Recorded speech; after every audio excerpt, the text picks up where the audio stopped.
Ini buat yang masih yeping tentang kenapa bencana di Sumatera masih belum ditetapkan jadi bencana nasional. Penting banget untuk memahami kriteria daripada penetapan status bencana nasional. Jadi ramai di media sosial, kemarin ribut-ribut, ini bencananya bencana besar. Jadi kalau misalnya ada bencana besar, itu otomatis harus dijadiin bencana nasional.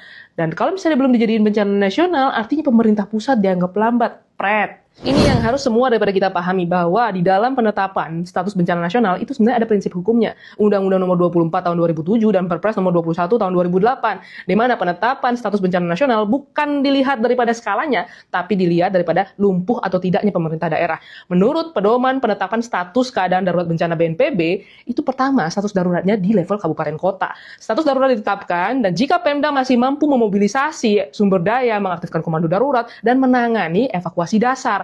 Nanti kalau misalnya pemerintah daerah, kabupaten kota, nggak sanggup, nanti ini akan diverifikasi oleh gubernur, barulah nanti naik level provinsi. Nah kalau misalnya di level provinsi juga masih nggak sanggup, gubernur secara resmi menyampaikan, oh bahwa ini benar-benar pemerintah provinsi juga angkat tangan, nggak bisa menangani ini ya. Nanti dia akan diverifikasi oleh BNPB dan kementerian lembaga terkait, barulah presiden nanti akan menentukan ini statusnya bencana nasional, baru naik di level nasional. Intinya, bencana nasional itu adalah ketika pemerintah provinsi benar-benar sudah lumpuh, nggak mampu, bukan ketika publik sedang panik.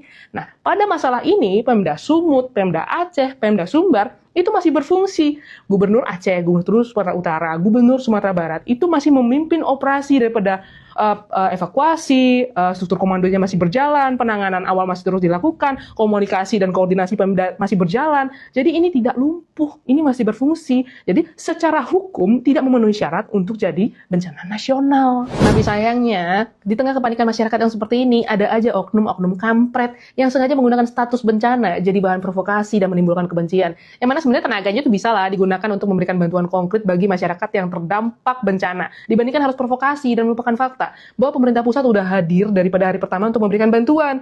PLN udah bergerak dari jam-jam awal untuk memulihkan jaringan listrik walaupun dalam keadaan kondisi akses yang terputus, dan tim PLN dari beberapa daerah itu diperbantukan.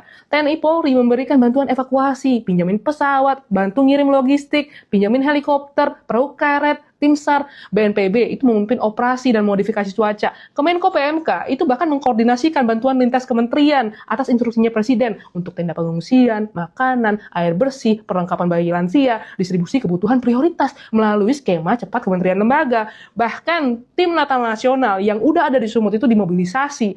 Tim yang bertugas untuk pengamanan dan logistik Natal itu diperbantukan dalam keadaan bencana ini. Jadi sebenarnya tanpa harus menetapkan status bencana nasional, itu juga bisa memberikan bantuan pemerintah pusat. Harus dari sini kita bisa ngerti bahwa pemahaman akan sesuatu amat sangat penting biar nggak salah kaprah.